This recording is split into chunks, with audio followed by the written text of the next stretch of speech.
Okay, so it's time to start painting your color scheme painting. Before you get started, there's quite a lot of things that you want to have with you as you are working. So going backwards, it's a lot of the stuff that we've done leading up to the project. You definitely want to have your color wheel handy. You want to have your sketchbook where you did your color swatches ready. You, of course, want to have your color study, because that's what we're going to be following. You might even want to have, if you're working from photographs, you might want to have those photographs out so that you can be looking at that for more information. You want to have your drawing all drawn out onto the Bristol. And then in terms of supplies, you want to have your palette, your brush, a rag to wipe your brush, your water cup. I have a ruler and a pencil. I'll show you why in just a minute. Your paints, your gouache paints or acrylic paints. A spray bottle with water can be very helpful if you have one. Some blue or tape or masking tape. I also have some saran wrap. I'll show you why in just a little bit if you have it. So you want to have everything out and ready to go. You don't want to just start painting, and especially you don't want to start painting if you don't have your color study and you don't have your color wheel and your swatches, because the reason we did all this ahead of time was to help us painting. So it's all for nothing if we don't actually have it out when it's time to paint. The other thing that I like to have out when I'm painting is a scrap piece of paper where I can test my colors. So I have this just scrap piece of Bristol. It can be any kind of white paper where you can test your colors out. As you can see, I've already started painting the first quadrant here. This is my complementary color scheme with orange and blue. And I'm not quite done yet. I still have to paint the little overalls here.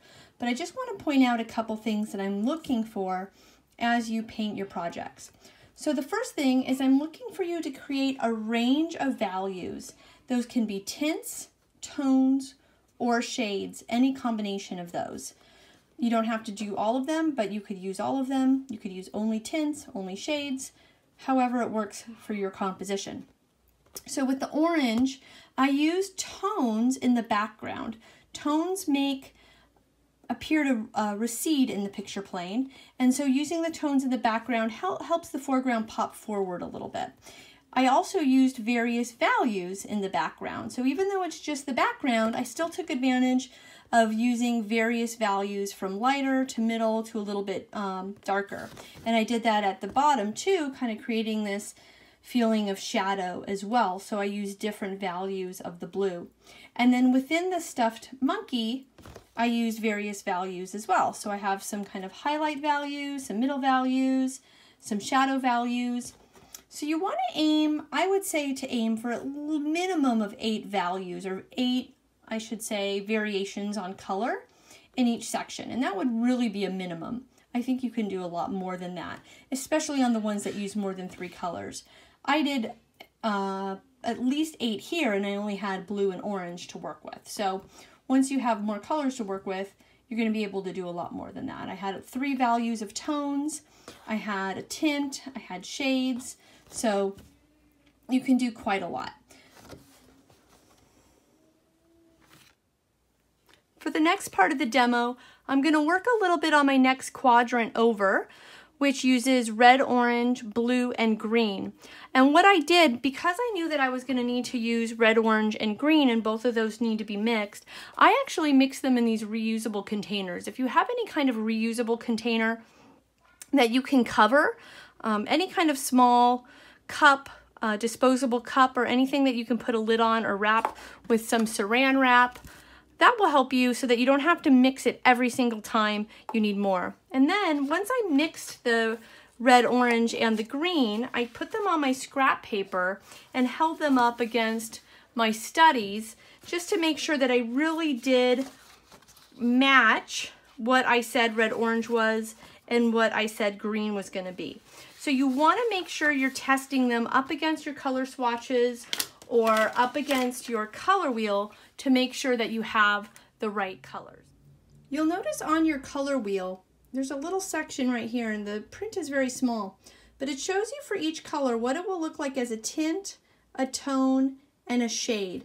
So that's a really good way as you're working through your compositions to get an idea of what that color might look like if you add white, gray, or black.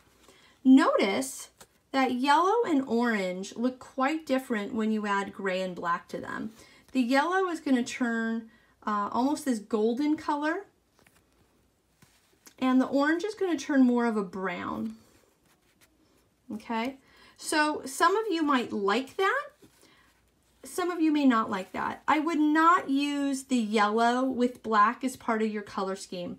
It's going to throw off the color scheme quite a bit. However, the orange with the black will still read as orange as long as you have some other values in there that, you know, are more of a true orange or tints of orange. You'll still be able to tell, and you can see that in my painting here. I use some of those shades of orange, but I think it still reads overall as an orange and blue color scheme. I'm going to start on the background with this, and that will allow me the chance to kind of overpaint when I do the foreground. I want to use a tone in the background again because that will push the background back a little bit in the picture plane. So I mix myself a light gray value here, and I'm just going to mix a little bit of blue in with my gray until I get it where I want it. And actually that's pretty close for my starting color. Now you have the option as you're painting to experiment a little bit with adding water to your paint. I don't like adding too much water to these gouache paints because, you know, they really aren't meant to be a watercolor. They're meant to be more of an opaque watercolor. But you can play with adding water and getting a little bit more of a water effect, and then combining that with areas where you don't add water or you add a little bit of water. And I think the background can be sometimes a good place to have more of that washy effect. I'm going to start by laying some of this tone. Of course, my brush is really fluffy right now with a lot of paint on it. So I don't want to try to paint my edges. Oops, and I just went over a little too far there. I'm just realizing I was going to do one other thing, so I'm going to pause for a second. Since I've already taped this section, I'm actually going to put a little bit of piece of blue tape here just to mask it. And you can do this, just make sure that the tape you're using, you might want to test it on a piece of Bristol. You want to make sure that it's low tack, that it's not going to rip the paper or rip up the paint. All right, back to business.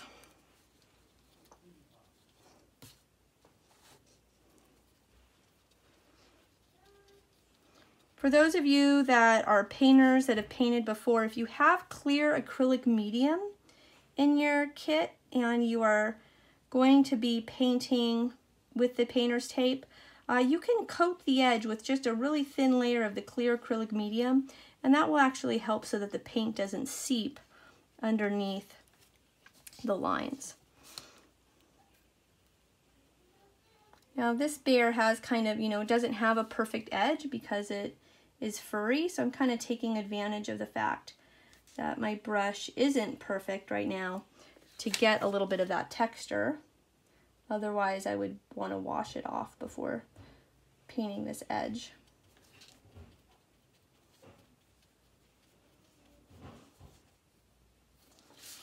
Okay, and then because I want to add a little bit of variation, I want to have a little bit of value variation in my background, I'm going to go ahead and clean my brush really well because I noticed it seemed like it still had a little bit of residue from the orange on there. All right, so I'm going to, I want to get a little bit of white, a little bit more than I needed there. Just take a little bit of that and a little bit of this, and I'm just going to make a little bit of a lighter version, and I'm going to go ahead and mix some of this in here. So I'm just working with kind of some short brush strokes that I'm going to kind of go back and blend in. So I'm going to go back and pick this one up again And just go back and forth between the two.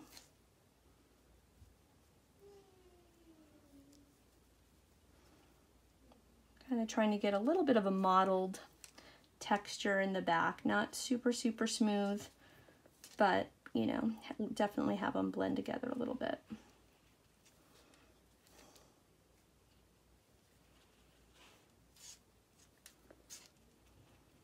So I'm really just layering, going back and forth between the two values so that I have a nice little bit of a transition there, just to make the background a little more interesting.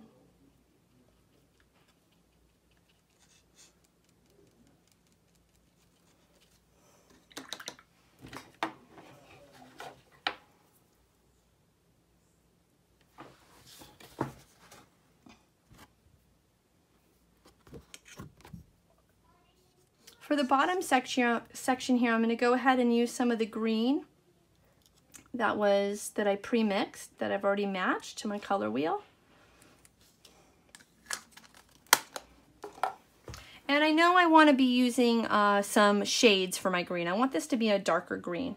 So I'm going to go ahead and just take a little bit of my black and add that in. Remember to always add the darker color into the lighter color, because a little bit goes a long way, as you can see here from what I just did. And I'm gonna reestablish that line that I lost. And again, I'm just gonna use my brush, just full of paint right now, to get in that first layer of paint.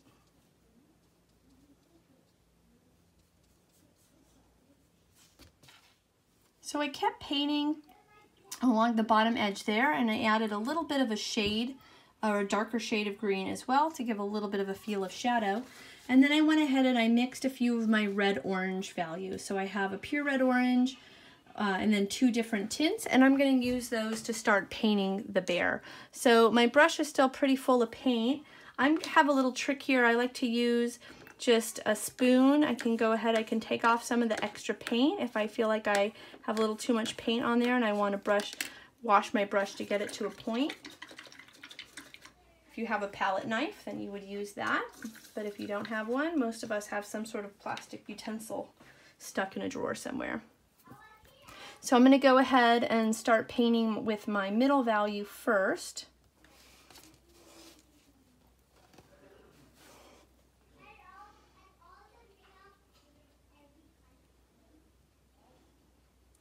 And here you can choose if you would like your painting to have a little bit more of that hard edge style that we did in Project 1, or if you want it to be more rendered and painted. I'm going to go for almost a little bit of a mix between the two. So I'm going to have it a little bit of that hard edge style, a little bit of that posterized style, but I'll throw in a little bit of blending here and there as well. So I'm setting out my first value here, rotating my paper as needed. I'm trying to pick up the texture. So as opposed to that first project where we were trying to make the paint really smooth, just because I'm painting this little bear with all this fur, I'm actually kind of letting there be a little bit of texture that follows the texture of the bear.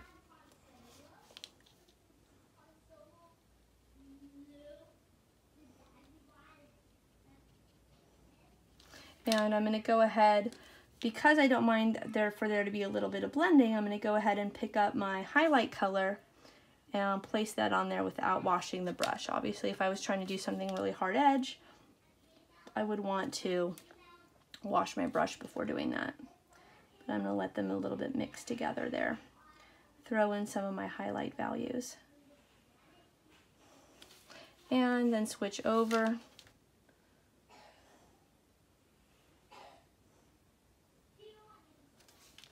to the darker value on this side of the bear. So again, I didn't wash my brush first because I'm kind of embracing the fact that they're going to mix together a little bit for right now. And then later, when I want it to be a little bit more pure, I can wash the brush so that I don't get that mix.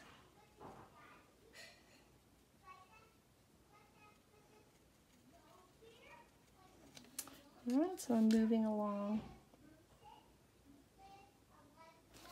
And I'm going to do this little ear.